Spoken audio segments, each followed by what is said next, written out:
Day 4 of the NFL free agency period is coming to a close, NFL fans, and there are still some massive names that have yet to be signed and call their next team home. So, I thought I'd take it upon myself, being Trace Moustakas here, filling in for Mr. Tom Downey, to predict exactly where I think these free agents are going to sign.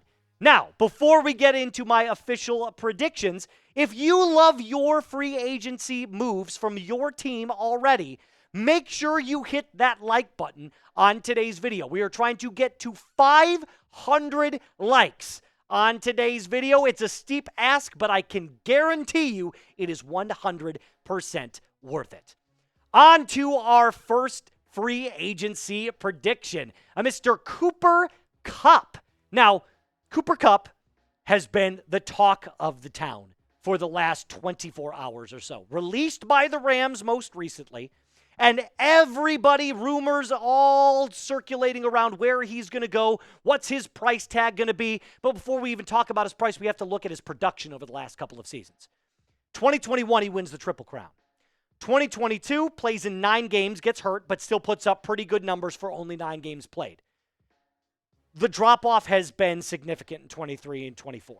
And I say that because he's played in more games, had less yards, and in 3 seasons has not completed a full year of play. So getting top of the market value for a guy that has not played a full season in 3 seasons just clearly is not worth it to a lot of teams. Now, that doesn't mean that necessarily that you're going to go out and sign one of these guys. Right? These are the remaining free agent wide receivers that are still on the board. Amari Cooper, Stephon Diggs, Elijah Moore, Keenan Allen is still there. And then got guys like Brandon Cooks, Tyler Lockett, who was released by the Seahawks, Robert Woods, Juju Smith-Schuster, and Josh Reynolds. But back more to Cooper Kupp.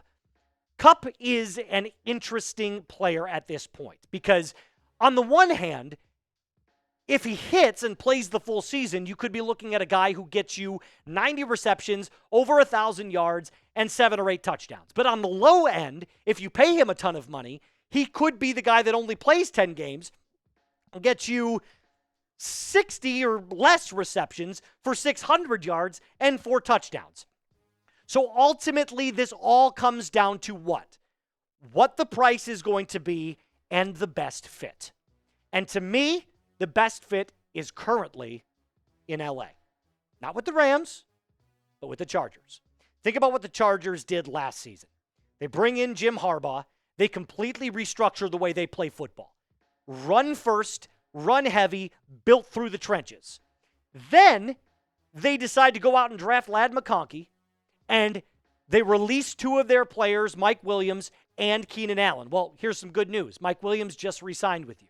So now you've got Ladd McConkey and Mike Williams, plus Quentin Johnston. If you added a guy like Cooper Kupp, he fills the role that Keenan Allen once played. Maybe not to the same degree that Keenan Allen once had, but you are looking at a solid flex wide receiver 1. So Cooper Kupp, in my opinion, is going to end up a Los Angeles Charger. But what say you?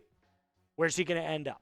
Who is going to add Cooper Kupp? I'm going to make this one of the pinned comments in today's video. I want to see as many replies to this as possible. He is a hot name right now on the free agency market. Where will Cooper Kupp play in 2025? Now on to our next guy, Mr. Russell Wilson. Another huge name only because he's tied to another guy that we're going to talk about a little bit later. But Russell Wilson played for the Steelers last year, appeared in 11 games, came in for Justin Fields, and played pretty decently. I'm not going to lie to you. At 63.5% completion percentage, almost 2,500 yards, 16 touchdowns to 5 interceptions, that's what? A 3-to-1 touchdown to interception ratio? That's pretty solid numbers for 11 games played. Now, I'm not going to lie to you. Russell Wilson isn't going to make or break a team. The guy's not the same Russ that he was back when he played for Seattle.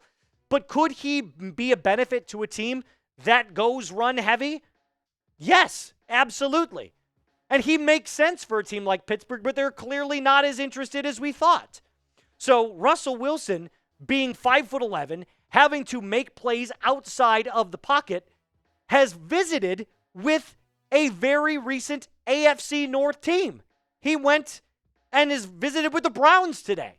And then tomorrow on Friday, he's going to be visiting with the New York Giants. Now, let's take a breath here. Just because he visited with the Browns doesn't necessarily mean that he's going to sign with the Browns. I think this is a leverage move. I think what he's doing is saying to the Steelers, I want to come back and I'm going to go talk to your division rival. Watch me go do it. I might go sign with the Browns. But they just signed Kenny Pickett and they still have Deshaun Watson under that horrendous contract. So I don't think he's going to end up as a Pittsburgh Steeler or a Cleveland Brown. I think he's going to be a New York Giant. We're going to get into the reasons why I think it makes more sense, but I'm just going to leave it here with you right now that Russell Wilson is going to be a Giant because the biggest name coming later on in the show is most likely going to take his spot. Now, before we get into our next big signing, get more free NFL YouTube videos right here at Chat Sports when you hit that subscribe button. It is 100% free. You can do it just like that. It takes 2 seconds to do. We are the premier destination right here at Chat Sports for all things football, baseball, basketball, and sports related. Okay, our next free agent wide receiver prediction is actually one of these guys on this list right here. He's that first guy you see, Mr. Amari Cooper, 30 years old, recently played in Buffalo. He didn't have a great season.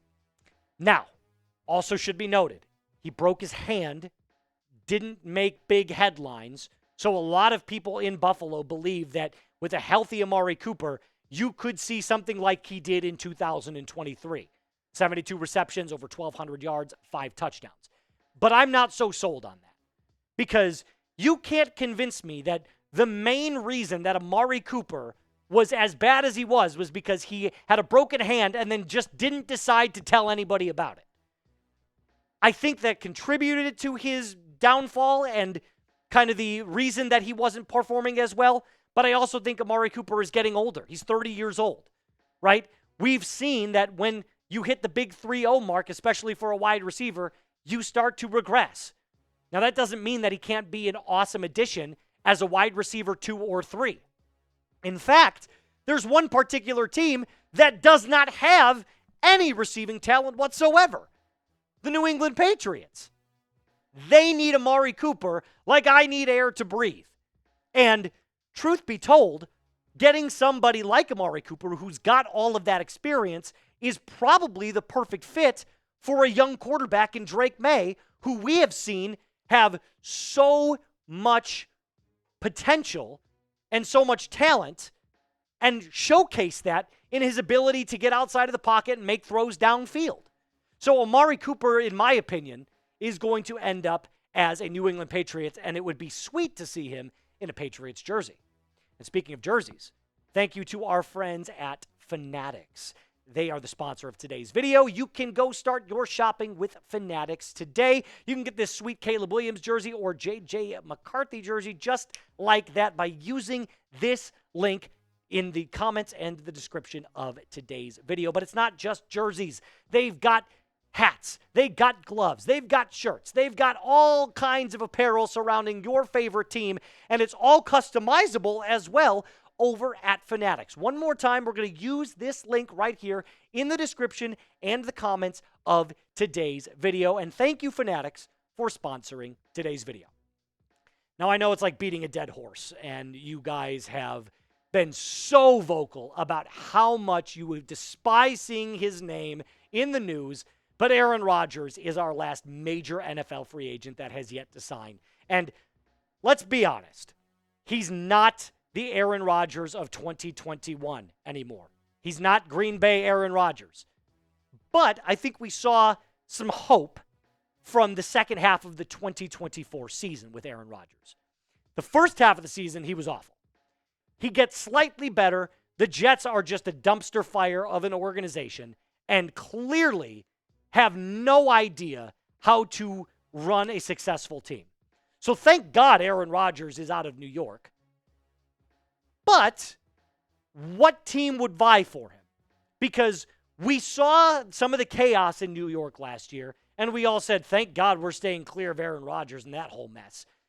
But I believe that Aaron Rodgers and his specific skill set at age 40, 41 years old can still be an asset to a team that is set up the proper way.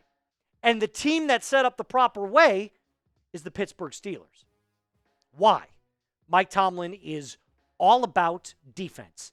They have led the league in the last 3 years in defensive spending. They are a run-forced team. Jaylen Warren is now the sole back in Pittsburgh. He's going to make waves in the backfield. George Pickens, they trade for DK Metcalf. So you've got two dynamic talents on the outside. So now the question is why isn't Aaron Rodgers a Steeler? Not so much is where is he going to sign, but I'm going to ask you that question regardless. Who will sign Aaron Rodgers in 2025? I've already given you my opinion. I think he's a Pittsburgh Steeler. I think he and Russ flip-flop. But it's still going to be very interesting to see if he goes on McAfee and decides to announce it there like he did with the Jets, or if he sends out a tweet or maybe does a sappy Instagram post like Tom Brady did when he retired. Either way, we cannot wait to see what happens. That's going to do it for us on today's episode of NFL Daily. My name is Trace Moustakas. Thank you so much for joining me. Remember, subscribe, hit that like button. 500 likes is the goal. Share this with an NFL fan in your life. We will see you next time.